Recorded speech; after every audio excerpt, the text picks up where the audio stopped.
భీమవరం మీటింగ్లోనే. అసలు ఇది నిజంగా సమాజంలో ఉన్నామా లేమా, అసలు ఏం జరుగుతూ ఉంది? జంగల్ రాజ్యం అంటే ఇది కాకపోతే ఇంక ఏ రాజ్యం ఇది అని చెప్పి ఆశ్చర్యం కలిగించే విషయాలు.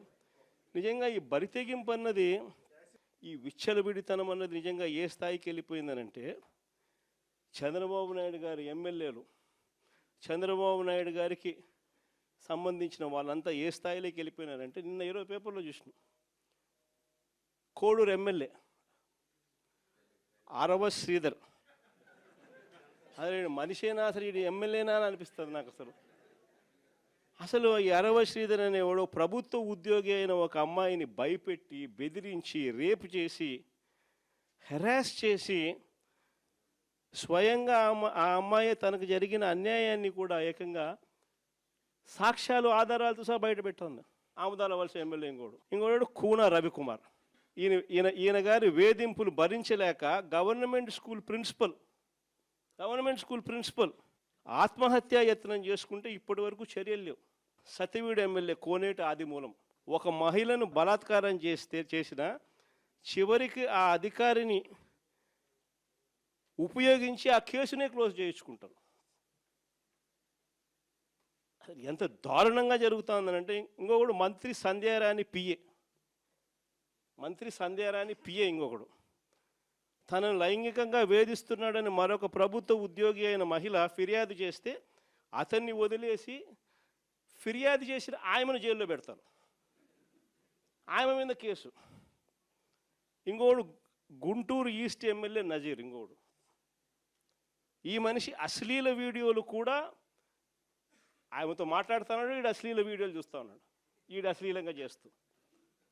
అసలు వీళ్ళు ఎవడు, అసలు ఏ ప్రపంచంలో ఉండవు. ఇంకోడు మంత్రి సుభాష్, వాసంశెట్టి సుభాష్ ఇంకొకడు.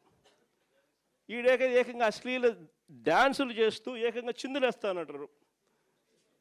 అశ్లీల డ్యాన్సులు చేస్తూ ఏకంగా స్టేజ్ ఎక్కి చిందులేస్తాడు మంత్రి. అసలు నాకు ఆశ్చర్యంగా ఉంది. అసలు జంగల్ రాజ్యం అని అంటే ఇంకా వేరే పేరు ఏమైనా ఉంటుందా ఈ ప్రభుత్వంలో జరుగుతూ ఉన్న పనులకు? అసలు ఈ స్టేజ్లోకి ఒక ప్రభుత్వం పోవడం ఏంది? దగ్గరుండి ఇట్లా టోళ్ళని తీసుకొని పోయి ఇన్సిడెంట్ జరిగితే భయము భక్తి లేకపోకుండా మరుసటి రోజు జైల్లో పెట్టాల్సిన వాళ్ళందరినీ జైలు అనేది ఎలా ఉంటుందో చూపించాల్సింది పోయి, ఇలాంటిది ఏదైనా చేయాలంటే బొలులో భయం అనేది ఎలా ఉంటుందో చూపించాల్సింది పోయి, వీళ్ళందరినీ ప్రోత్సహిస్తాడు ఎవడు? వీళ్ళందరినీ ప్రోత్సహిస్తూ ఉండేది వీళ్ళు. సాక్షాత్తు దగ్గరుండి చంద్రబాబు నాయుడు, ఆయన కొడుకు, ఆయన ప్రభుత్వం. నిజంగా ఇలాంటి పాలనలో మనం ఉన్నాము, ఇలాంటి రాష్ట్రంలో మనం ఉన్నాము అని నిజంగా జంగల్ రాజ్యం అని అంటే ఇదే.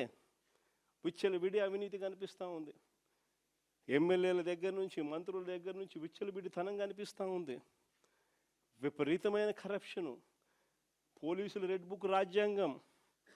ఏ మనిషి తప్పు చేయకపోయినా కానీ దొంగ సాక్ష్యాలు, దొంగ కేసులు పెట్టి బెదిరిస్తూ ఉన్నారు, తీసుకొని పోతున్నారు, అరెస్టులు చేస్తూ ఉన్నారు. ఒకవైపున ఇవన్నీ, మరోవైపు చూస్తే ఎన్నికలప్పుడు చెప్పినటువన్నీ అబద్ధాలు, అన్నీ మోసాలు. మరోవైపున మంచి పథకాలన్నీ రద్దు. ఇంకోవైపు చూస్తే వ్యవస్థలన్నీ కొలాప్స్.